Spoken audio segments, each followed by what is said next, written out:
Good morning, good morning. It is day number 13 of my stay-batical to 50. This is my 100-day journey to transform my body and my mindset. And lots of you guys have been following along, so many of you have said you've enjoyed these live videos that I do when I do my first walk. So I do plan on continuing those as a cobweb just envelops my left arm. I was like, whoa, what the heck is that? So it is still dark outside. The sun is coming up, but I wanted to go ahead and get out here. It's a nice 64 degrees this morning. And so I wanted to back up a few days. I got an important topic to talk about here today, but I wanted to back up a few days because the last time I was on camera with you guys was the day that I fell with all the runners on that little fun run that they had. That was the last time that I spoke with you guys. Well, after I got off the air and I did that whole walk with you guys, after I got off with you, I got home and I cleaned up the bloody right leg, put some peroxide on it and cleaned it up, washed it off, and then poured some rubbing alcohol on there, burnt like the dickens. And I thought that was the extent of my injuries, was the scuffed up right leg. Well, it turns out my left ankle got twisted pretty bad and sprained. And so I was in a lot of pain with that.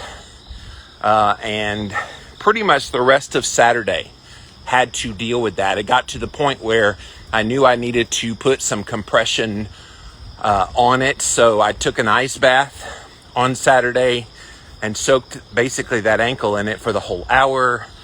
I got out of there and went up to Walgreens and literally limped my way through the store to get some lidocaine, some of that nice numbing medication. Also got some ACE bandages, wrapped it up pretty good. And it's amazing, once I put the compression on there, a lot of the pain subsided. And it was on the way. All right, I'm about to I think right here, you guys, by the way, is where I fell off. So you can see there's a little bit of a drop off. I was trying to get out of the way with the runners behind me. And right here's where I fell the other day and hurt myself. But I did not feel good Saturday. And it was a struggle. And I did finish all the biohacks except for the second walk, which I couldn't walk. So no. And then I think I skipped the meditation as well. But I did all the others. Even though I was in a lot of pain standing up, I grounded for 10 minutes. I also skipped the vibration plate because I didn't think it was a good idea, if I did have a broken left ankle, for me to be vibrating anything. So, anywho, yesterday I made the decision I'm going to take the whole day off, because I need to recuperate my body. And literally I was pretty achy all over yesterday. My ankle felt somewhat better when I woke up. I put some CBD oil on it, kept it wrapped up, just did all the things to kind of nurture it. But more than anything else, I rested. I woke up, got up for a little bit, went back and laid down for a nap. Got back up again, did some more things that just kind of relaxing, and then went and laid back down again. Like, I knew my body needed that. And by the end of the day yesterday, I would say my left ankle, which I am walking on right now, was about 90%. So today I'd say it's right at that 95%. I have a slight little twinge when I'm walking on it, but nothing that's like so painful. Now I'm about to come up on my big hill that I always go on. We're going to see how much it has healed, but I seem to be doing better in that realm, you guys. So thank you for everyone who was asking, showing concern. It's always funny when you mention stuff like this, you get a million people saying, well, this is what you need to do. It's like, yeah, thanks guys. I didn't really ask for your input, but thank you. I know people mean well, but it's just funny. It doesn't matter what you write. You will always get unsolicited advice. And sometimes it's good from people. And sometimes you're like, okay, thanks, but no thanks. Anywho. So yes, we are here today. Day number 13, and I wanted you guys to see that I was okay, number one, but I wanted to basically go over this topic that I have aligned here today. And it goes along with what I was just talking about. Pushing through the urge to give up. We all have these goals in our lives that we set. Whether it's a weight loss goal, whether it's a health goal, whether it's a career goal, you name the goal, we all have goals. And so, one thing that people don't talk about when it comes to setting a goal is, what do you do when adversity hits? And I've obviously dealt with quite a bit of adversity since the beginning of this sabbatical to 50. It started off with my lower back getting out of whack when I tried to flip the tire a couple days before I started, just to kind of get in the mode of that. And it really hampered my ability physically in the first few days till I found the chiropractor to help get that in order. And then this fall on Saturday certainly didn't help matters either. But how easy would it be when the adversity hits and you have a little bit of a pity party for yourself and you say, you know what? I gave it a try. It's just not working. It would be so easy. I'm coming up on that hill, by the way. I'm climbing it as we speak. This is the nice little hill that's about to test my left ankle pretty well. So if I start to have twinge of pain on my face, you know what's happening. So far, so good. All right. But how easy would it be to give up when that adversity hits? Because, look, we ourselves in our minds all the reasons why we should not continue on. We do it, whether consciously or subconsciously. We are always trying to sabotage ourselves and give us the way out. We just want to get out of a situation that's uncomfortable, that's painful, that's unfamiliar. And what I've found is those are the very moments when you need to go on and push yourself harder to accomplish. Because that urge to give up is strong, but I'm here to tell you, it's a paper tiger. It's only growling at you. It's only showing you its teeth. It's only making you feel intimidated.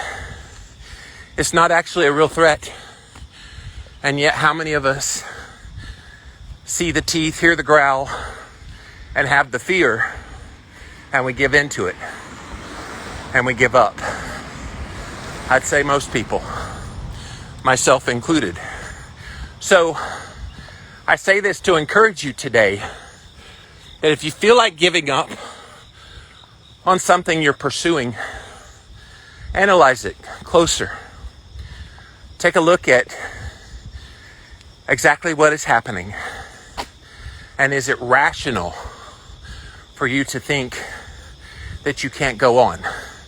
Now, I will give the caveat. There are some people who probably do reach a point where they can't go on.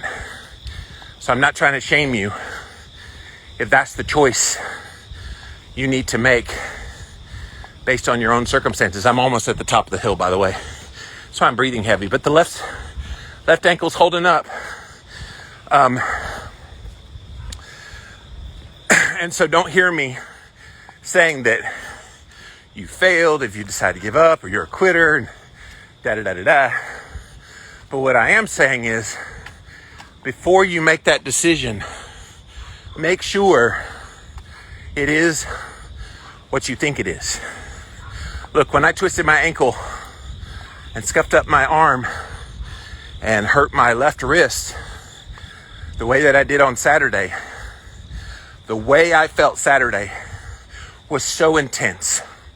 The pain in my left ankle, which, by the way, I did not take any pain medication. I do not like doing that.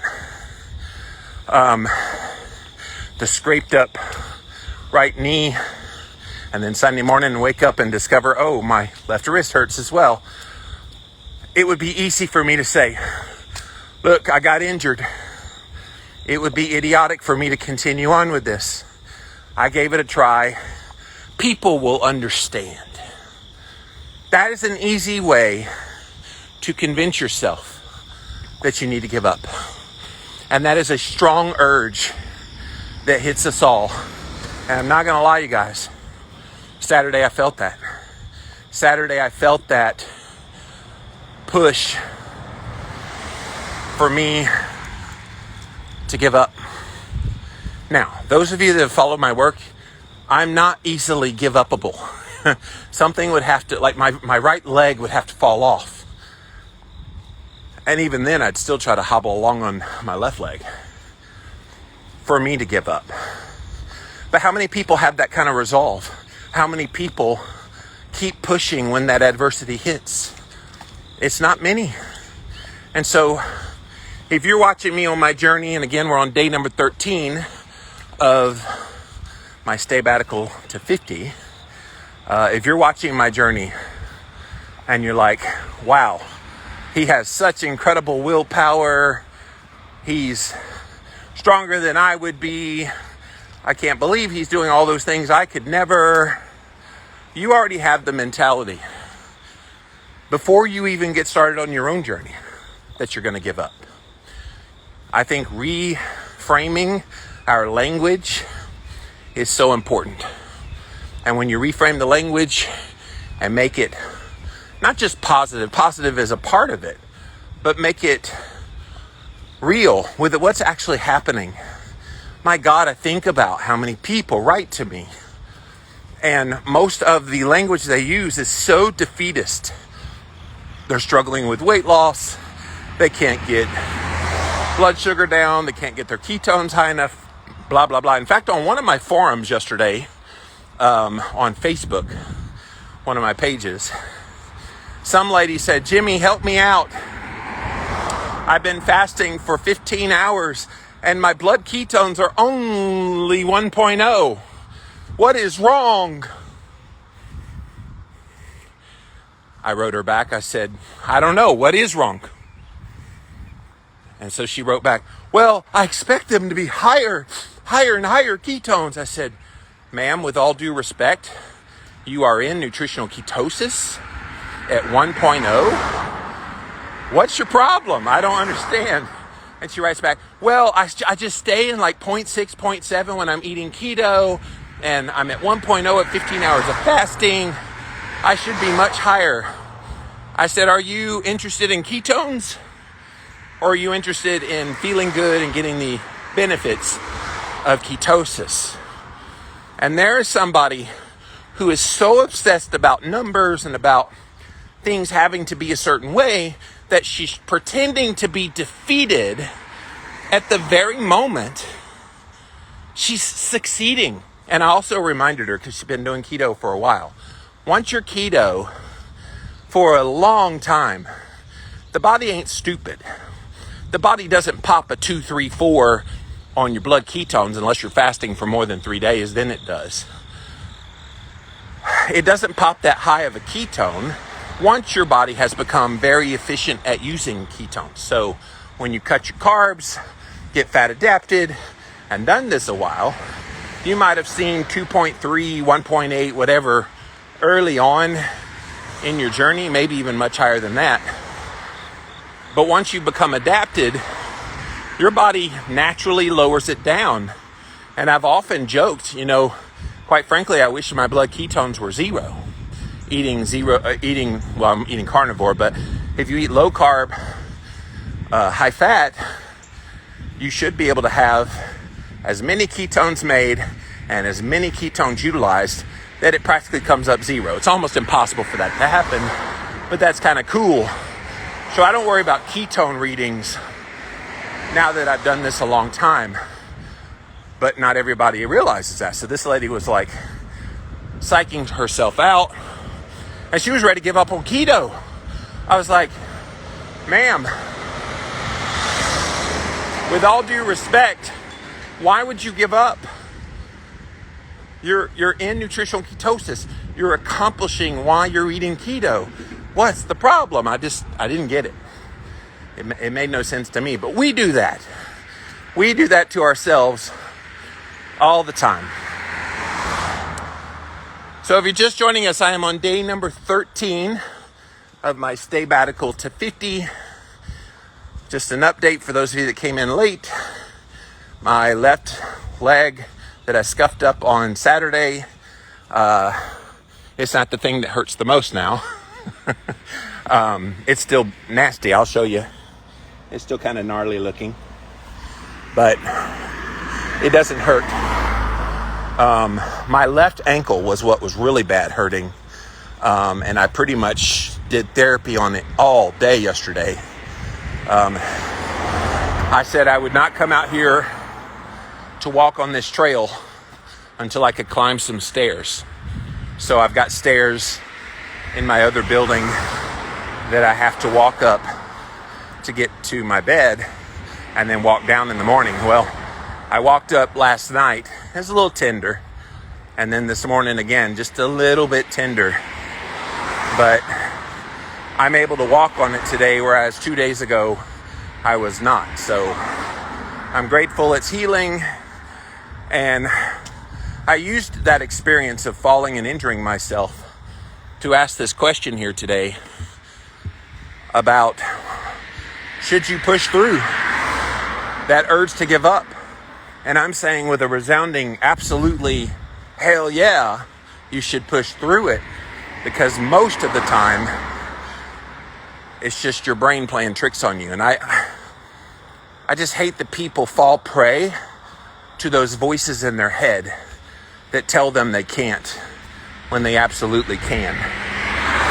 And again, the caveat is there are circumstances when you do need to give up, so don't hear me say this as an absolute for every circumstance, but most circumstances, it just simply does not apply. So let's see what you guys are sharing here today. Saw a few people make comments. Good morning. Keep up the good work, says Prolific Trader. Thank you. Good morning, Berkeley. Hello, everyone. Lots of people in here today. DJ Proof Positive, thanks for the reminder. Yes, I think sometimes we can get so caught up in the weeds of all the complexity that's put out there about things like keto that we forget the basics. The purpose of keto isn't necessarily ketosis and chasing some number on a meter. The purpose of keto is feeling better, losing weight, getting better health, and all the things. And I just hate that it's come down to, well, I need to have some magical number on that meter. And look, if you're chasing ketones and you're looking for a number on a meter, that is no different than chasing weight as a weight loss goal and chasing numbers on a scale. And you guys know what I think about the scale.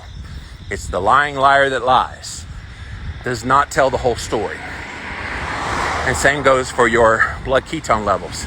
Somebody with a 1.5 blood ketone level is no better than somebody with a 0.7 ketone level. You don't know what those numbers mean out of context. That 1.5 could be somebody that's just starting.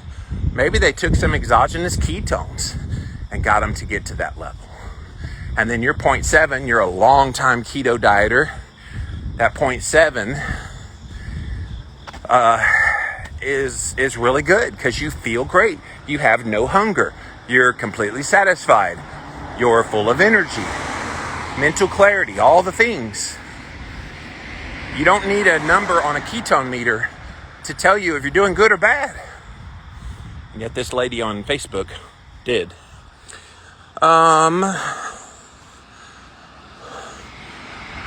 Lulis Caldron says, well, that's me.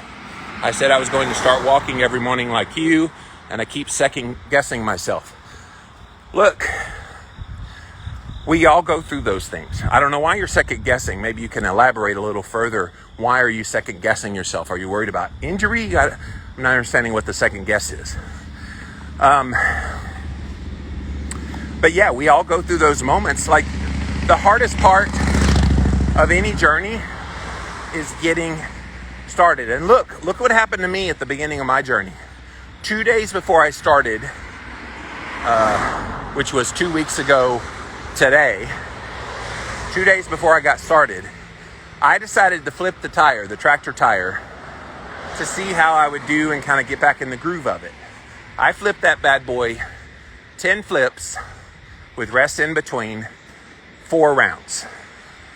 And I thought I did pretty well. I felt good doing it. And all the things. And then I woke up the next day and my back was stiff. I was in a lot of pain. And so day one was that Wednesday 13 days ago. And I didn't feel it. It would have been so easy for me to say, guys, I need to heal from my low back pain before I get going. I didn't do that. I got out there right away. I was on this trail right away, walking on day one, writhing in back pain. Now, if it was so bad that it was debilitating that I couldn't have walked, I obviously would not have walked, but I could walk. I was able to, and I did. And I've been doing it, except for the days that I take a rest. I've been doing it every day, and sometimes twice a day. And so that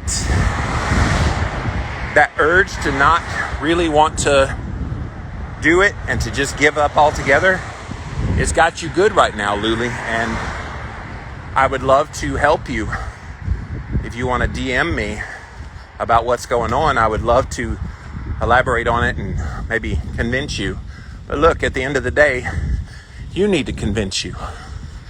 You're the one that needs to put in that effort to see if this is something you really want to do. And if you go into any journey not expecting to be successful, don't be surprised when you're not. For me, I went into this journey very publicly, throwing it all out there by design. I wanted, there's my old halfway point, by the way, coming up on, I'm going to go ahead and make it all the way to the street, even with the hobbled left leg, left ankle, and I'm starting to get some uneven pavement, so it's twinging my left ankle a little bit, but I'm making it. It would be so easy to just, no, you can second guess yourself. And had I not started with that, 100 days, I put it out there. I've got to do this for me. That's my why. That's what keeps me going. That's why I'm so dedicated to doing this.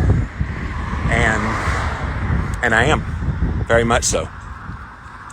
Berkeley says, I was taught that when something is hard and you want to quit, lean into it and do more. Yes, my friend Brittany is on day like 58 of 75 hard. She's coming up to the tail end of it. And in the midst of her journey, she ran into this issue of wanting to give up.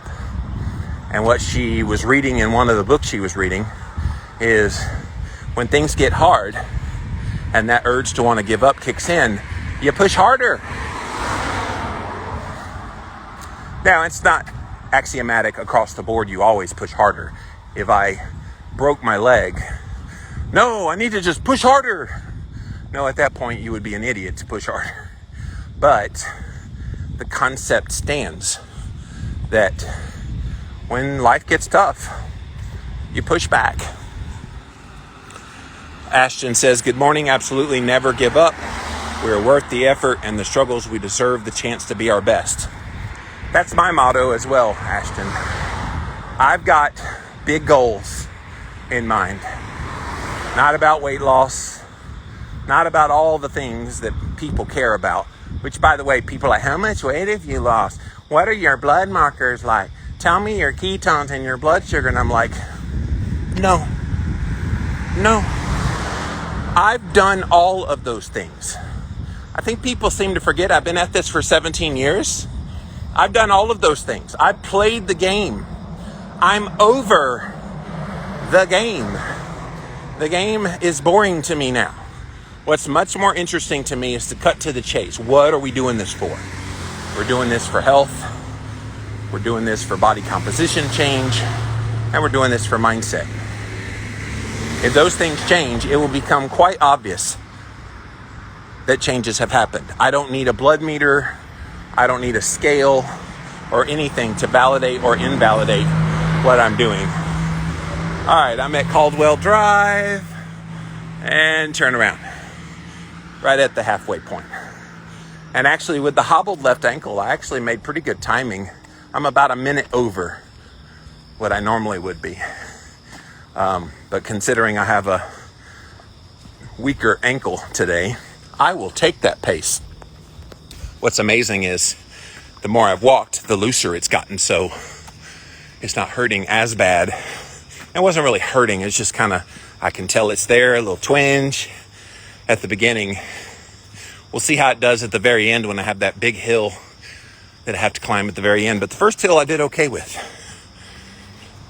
Let's see. Berkeley says, do you think putting collagen peptide in my coffee breaks a fast? Well, collagen is protein, and protein is calories.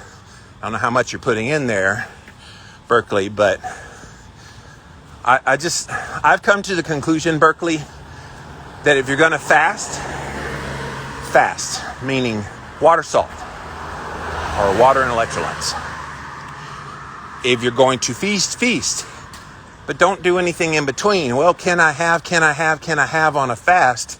I hear this all the time. And as much as I love Dave Asprey, he is idiotic to think that a bulletproof coffee continues your fast. It continues the low insulin, I agree. It continues your ketone production. It continues the blood sugar regulation. But it's not a fast. I hate that he keeps putting that out there. Well, here's the things you can have on a fast. And he puts bulletproof coffee. So to answer your question, for me, no. But I mean, look, you do what works for you. If it gives you pleasure to have that in there, go for it. But my idea of a fast is water, salt, water, electrolytes, and nothing more. And then get your collagen protein when you are eating. So that's how I would answer that one. Kira says, you inspired me to attempt the tire flip. I did one flip. How many should I try in a row? Well, if you got one, I'm not sure how heavy your tire is, Kira. Mine's about 200 pounds. It's a big ass tractor tire. So if you've never done it before and you got a flip in, at least you know how you felt. So if you felt good and you had good proper squat formation and you powered through, you pushed through when you flipped it and you pushed it down, if you felt good after the one, keep going. Like, I think you could probably do 5 or 6 flips, rest, catch your breath a little bit for about a minute, then go the other direction, 5 or 6 flips, rest, and start slow. I think you just do the best you can with your fitness level. I know you do jiu-jitsu, so your fitness level is probably better than most. So I would challenge you. I want you to go for at least 6 to 8. I think you could do that. And then go as many rounds as you can. Trust me, your body will tell you, all right, that's enough. And maybe you do 6 to 8 rounds twice, and you're like, yeah, I'm spent. Look, you started, and you work your way up from there. And then you do that like every other day. Trust me, I am pining to get out there with my tractor tire, flipping it. I'm already talking to my chiropractor about when I could attempt to do that. And I'm working on form. I'm showing them the squat position that I'm using to flip. They're like, yeah, you need another 2-3 weeks to heal. And they're right. Once the ankle pain subsided, and yesterday it started feeling a lot better, guess what came back? My low left back pain. while my ankle was hurting, I couldn't feel the back at all. I love how the body only focuses on one part that's hurting at a time, so it is amazing. Thank you, Deborah, for the badge. And guys, if you like what I'm sharing here and you're watching live on Instagram, I would appreciate it if you click on the little badge thing down below. It shows that you support the people doing Instagram Live, the information they're sharing. So I appreciate that very much, Deborah. Jules says, I did 75 and I have a disability, but you can do it no matter what. 75 Hard's what she did. Andy Frisella, who's the guy that created 75 Hard, says you do what is capable for you, and you're honoring this in your journey. But even after 75, I've gone back to before. It's a challenge. I'm already talking to Brittany about her 75 Hard. She comes to the end of it here in a couple weeks. And I said, what you gonna do? She said, well, number one, I'm gonna take a month off because I need some time away from the regimented. But what she has said is she's picked up new habits that she likes, and she's going to continue on with those things. But right now, she's in gazelle mode where she has to continue go, go, go to get to 75. And that's the way I feel with this 100. I'm on day 13 of 100 days. It's so far away. December 10th, so far away. So I have no choice but to go and go at this hard. I can't get to that desire of my heart to change my body composition and mindset and all the things if I don't put in the effort to make it happen. And so I do know at the end of the 100 days, I will very likely have lots of habits that I will continue to incorporate. And as I said the other day, probably some new ones that I will pick up that will challenge me more. I do like to be challenged. I know a lot of people have said some ugly things about me online just because of the way I look. And I don't think they understand my heart. My heart is I want to change. I want to be challenged. I want to find results. And I'm willing to do what it takes to get there. People make judgments just based on how you look. Don't see all of that. And maybe that's you as well. Maybe you feel judged by family, friends, coworkers, people that just look at you and say, wow, letting themselves go, I see. I hear that all the time. Oh, I guess you just let yourself go. So much for keto. And I'm like, the hell are you talking about? And they make assumptions about you. And what they don't see is that intestinal fortitude deep within you, that you're strong AF and you want to do the things, and that you're facing bigger challenges than most. God, I wish they could live in my body for a period of time and see how hard it is, what a challenge it is, that it's not as easy as they make it out to be. Somebody sent me a interview the other day from one of the big names in the keto world. He was being interviewed. And he said to this interviewer, yeah, all the changes you're looking for in your health and your weight, your body composition, it's 90% nutrition. And it's only 10% all that other stuff. And this person that sent me that said, see, all these things you're doing to try to move the needle, they're irrelevant because ex-keto expert, not going to say the person's name, but you would know them if I said their name.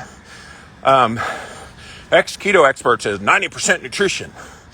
I'm like, look, I've been doing carnivore for 3.5 years.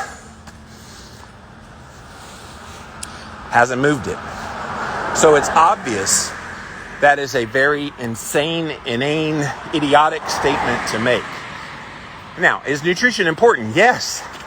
I think it's paramount to get a solid foundation, nutritionally speaking. But to say that 90% of your results will be seen simply from your nutrition, I don't live that. That's not my experience. My experience is it's probably keeping me from gaining more weight, having good nutrition. But it's not why. It's not going to fix all the woes. And I just wish these so-called keto experts would stop that, because they discourage people, not me personally, but people like me who have been faithful to keto, who have done all the right things. And so me adding in the walking, the ice baths, the sauna, all the other things that I'm doing, that's my attempt to say, okay, nutrition alone is not enough. I need to add some things to it to help move the needle for me. And that just really, it saddens me actually, that I'm in a community where there are people spouting off, just get your nutrition right and everything on your legs. Yeah, fuck you. No. They don't live in reality. They don't live in a body that's fighting them tooth and nail every step of the way. Sorry, I get passionate about this topic because I feel like we basically tell people that are struggling, it's your fault, when we say it's 90% nutrition. Because if it's true that your health changes and your weight changes and all the things have 90% to do with your nutrition, then what happens when you don't see changes? Well, you must be cheating. You must be sneaking in donuts. You must be. When nothing of the sorts is true at all. And yet that will be the assumption because, well, XYZ has a number of subscribers and followers, and so they must be telling the truth. And maybe they have credentials after their name. They wouldn't lie. Yes, I'm on my high horse soapbox today. I just hate that. It's one thing I've always tried to do in this community is call out the BS when I see it. And that, my friends, is super BS. Jules says, so I have to start again, but starting has not happened. I'm just procrastinating. So, Jules, want a little tough love, my dear? Start already. What are you waiting on? You're not going to have a red carpet rolled out that says, here is the beginning of your journey. You just got to do it. You got to pull yourself up by the bootstraps, get out of your own head, and get started. I understand it's hard, but once you start, it rolls, it cascades in a good way. I had every reason not to start when my back was hurting on day one of this journey. I had every reason not to start because I was in a lot of pain, and oh, well, you guys will understand. But I reasoned in my mind, look, if it gets debilitating, I adjust. And I have had to take a few rest days. And after that tumble on Saturday, I didn't know I'd be able to be out here again anytime soon walking this trail, but here I am. You do all the things when you've got a big goal in mind. And I would say the reason you're procrastinating, Jules, is you don't have a big why, a big goal that's pushing you, driving you to want to do this. I do. I have a huge goal that's driving me. So find that goal, latch onto it with a death grip, and just start. But not starting and procrastinating, you don't have that goal yet. You need one. Go get it, girl. I needed a post-75 plan, didn't have one. So I have to start from scratch. Look, what's wrong with doing another 75 hard? You've already done it. You obviously accomplished it. You were able to stick with it for 75 days. Do it again. Do it again.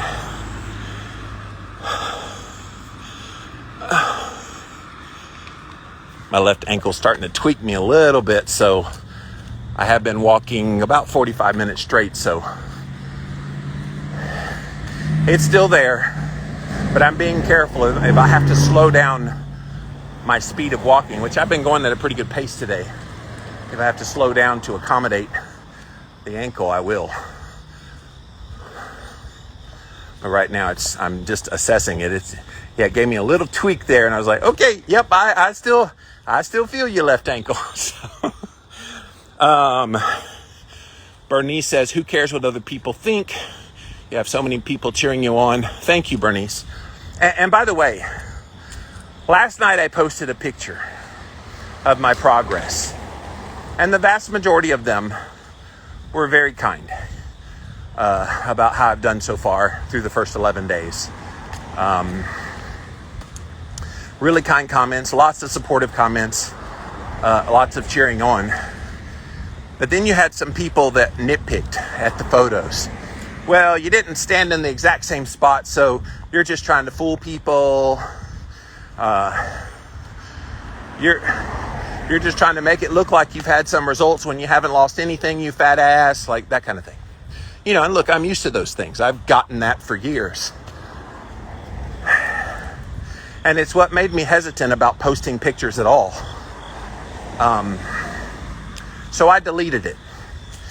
And not because I'm ashamed, or not because a few people complained about this, that, and everything in between. I wanted the people that wanted to see it. You did.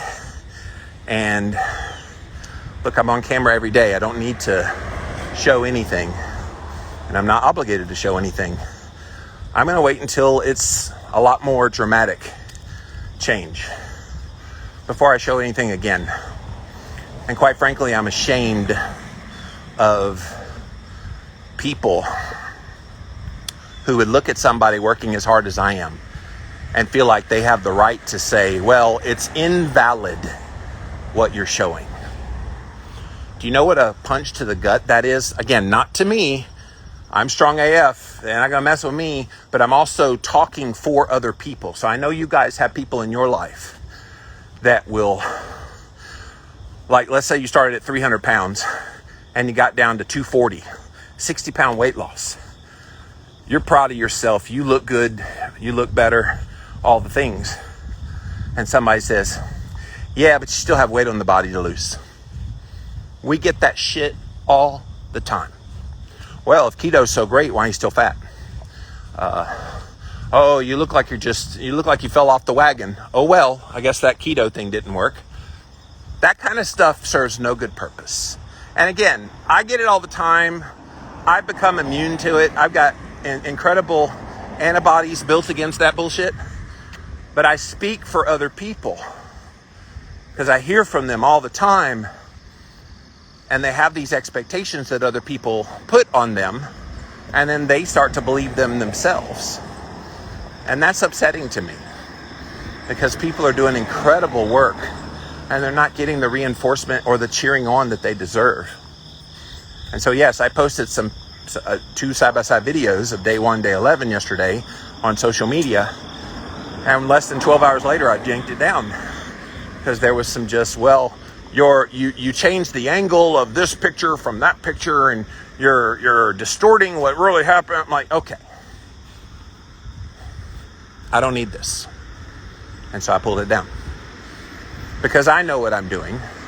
I know how I'm doing. I know how I feel. I know the changes that have taken place. I know the shirts that are fitting looser. Getting judged by the internet, I'm not interested in.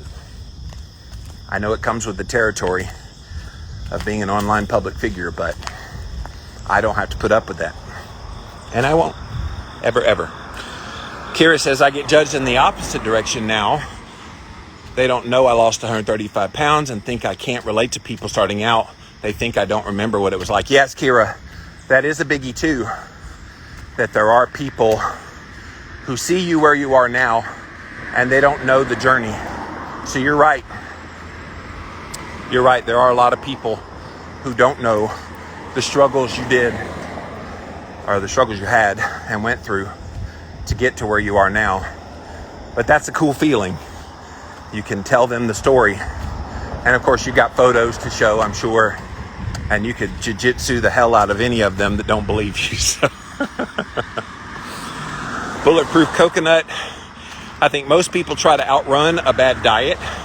I've been judged for being too fat and then too skinny when I lost weight. Judgment from the same people. Yes, I remember during my Atkins diet year, I lost 180 pounds. So it was a dramatic change. And people are like, oh my God, do you have cancer? I'm like, my God, is that the only way you can lose massive weight is cancer? People. So it goes to what we're talking about. That urge to give up is often not just yourself, but it's other people. I can't lie.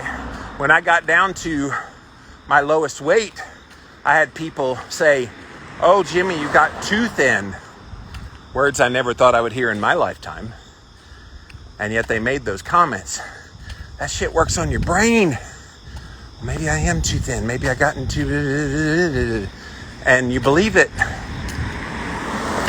And when you get to that point where you start believing those kinds of messages, is when you're going to mess your head up.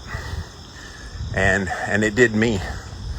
I had to do a lot of work to overcome those things and not allow them, good morning, not allow them to mess with me, because it's easy to do that.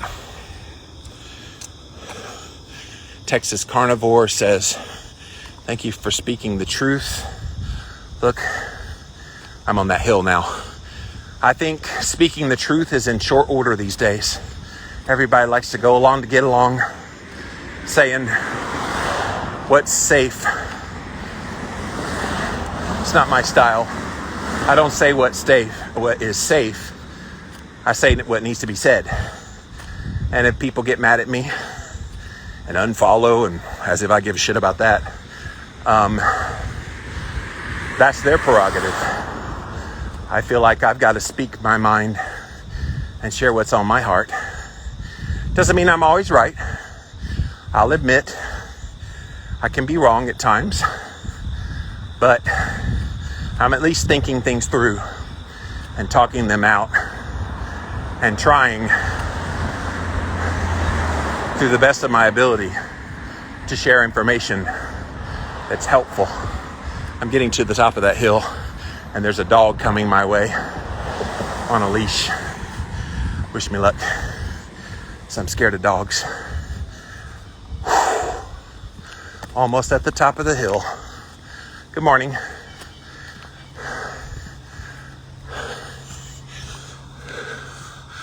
There's the doggy. When you don't know what a person's going through, keep the opinions to yourself. Well, sadly, the internet has no filter on opinions. The internet's always going to let people opinionate because they think they have a right to be heard. They do not, by the way. When people come on my pages and they start spouting nonsense or personal attacks, I always warn them, you can't do that on my page. You will be deleted and you will be blocked. And I make no apologies for that. Whether it's Instagram, Facebook, YouTube, I don't care. You say stuff ugly to me or passive aggressive language, yeah, your butt's gonna get out of there so fast it's not even funny. Speak to me like I'm an adult and have human conversations. Don't speak in any other way. I don't tolerate it. My body fights against me. I never cheat on carnivore, just my body fighting me. Look, that's the reality. For so many people, is that very thing. And I try to speak for those people because I'm one of those people. Bulletproof coconut, getting stress emotions is a foundation too that is ignored. Getting those under control. Some people have the luxury of not having trauma, or they had trauma and they were able to overcome it. But yeah, you don't understand the challenges that come from being beat as a kid. And people are like, that was so long ago. You can't talk about that forever. If it's still impacting me today, you bet I will. It's better than it used to be, but it's not all the way back. Shirley says, you got me out walking again. Shirley, that's awesome. Walk, my dear. Walk, walk, walk. Keep at it. That's the fun part. We need to remind ourselves that this is a journey, not a race. Just keep going forward. Yes, Berkeley.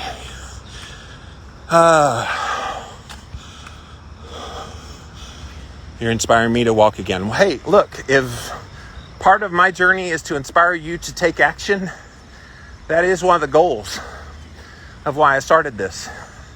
I'm doing 100 days, but 50 days, the first 50 days is all me.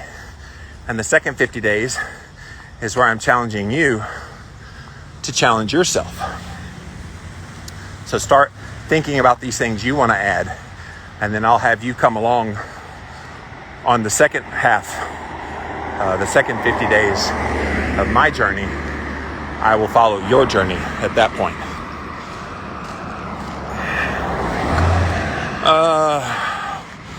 Several of you said you saw the post and you can see the difference. Yeah, I thought it was pretty dramatic.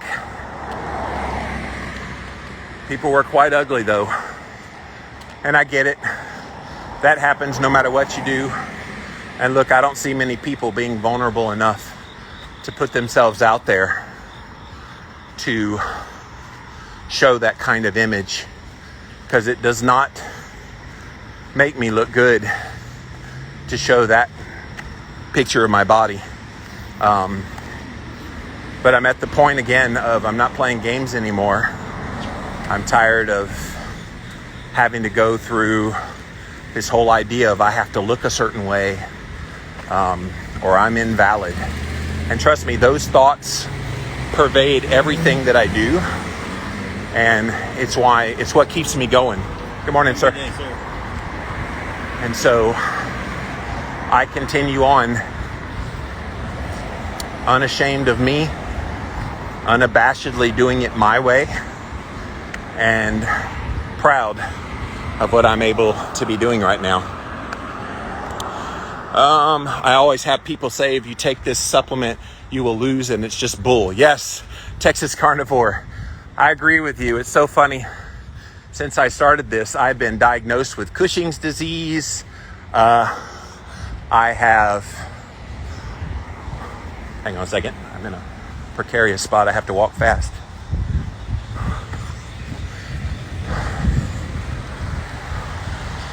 All right. So, I have Cushing's disease. I have, oh man, so many people diagnose me with stuff. And, well, if you just took this and you did that and you stopped with all this and you did all that, you would only blah, blah, blah. And look, I've seen this song and dance over and over and over again for my entire career. So it's not unexpected. It just cracks me up. When someone posts their story, and especially if they're doing something specific like what I'm doing now, a whole protocol of things, they're not asking for your input on what they should be doing. Your role, if you're going to follow them, is to cheer them on with what they are doing, unless they ask you, do you have suggestions to make it better? Then you can chime in. But I love all the unsolicited advice. It's like, thanks. And what's really fascinating to me is they're like, well, so-and-so says this. I'm like, you learned that from my podcasts, because I interviewed so-and-so about that 10 years ago. So I think just people they either don't know, or don't care all the work that I've done for 17 years. Look, I'm the old guy in this community. If you've heard about something, I promise you, I heard about it long before you did, and probably interviewed and probably shared that information in videos before. I'm just amazed by how many people are teaching me things that I was teaching 10 years ago. And it's sweet and all, but know who you're talking to before you say such stupid things. It's adult bullying. Yes, Bernice, it is, when they said the things they did about the pictures, but I don't have to tolerate it. And when you get people giving you side eye to what you're doing, when you're a man of integrity just trying to do things the right way, I don't have to put up with that. And I don't put up with that. I love reading you and Nancy Childress because you're both real. Yeah, I love Nancy to death. She was on my podcast recently, and she talked about the challenges of going into menopause and how things don't quite work out the way you want them to when you're a woman going through that process. Anna says, good morning, on my way out. Just stopped in to cheer you on. Love you. Thank you, Anna. Love you too. You're right. People will send me advice that I know about, and that's often outdated. Yes, bulletproof coconut. That's the other thing. They send things that, again, I interviewed the person that came up with it. Or what's funny to me is I came up with it. Like somebody said, you should really try an egg fast. I'm like, you realize I created the egg fast in 2008, right? You realize that, right? No, they did not realize that. Look at all my girls. Hi, chickies. Hello, babies. Hi. You want to say hi to the Instagrammers?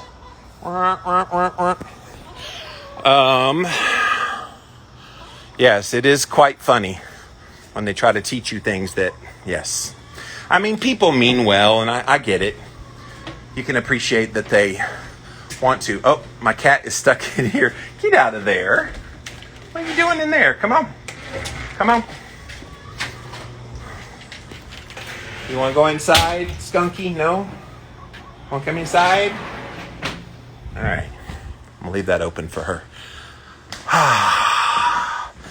Well, guys, thank you for hanging out with me on my walk. I'm going to pop into the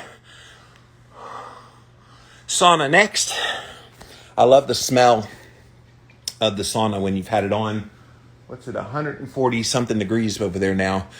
And I love that smell. It's a nice kind of woody kind of smell. And yeah, so I'll be in there maybe 15, 20 minutes. The other day I got in there and I was in there for 30 minutes. I was like, woo. I don't know if I can make it 30 minutes today, but we're back, you guys. Thank you so much for following along in my Stay-Batical to 50 journey. I'm going to remind you, all of the updates are on social media, all these videos, and all of my commentary that I write and post. But you can also go to my website, livinlavitalowcarb.com/staybatical. If you missed anything on this journey, every single post, every single video, all the everything, all in one place. Go check it out there, livinlavitalowcarb.com/staybatical. I've enjoyed teaching while going through this. I was commenting to a friend the other day that this is better than 2004. Well, number one, I don't have to overcome sugar addiction. That was a bitch. But number two, I have all this massive knowledge that I can teach while I'm going through this journey at the same time. So that's kind of fun to be able to use the knowledge I've gained over the past 17 years, but then also show you in real time, this is what it looks like going through a journey. So I think I have a pretty unique position with what I'm doing right now. So thank you guys so much. Love you. Mwah. And I will see you guys again real soon.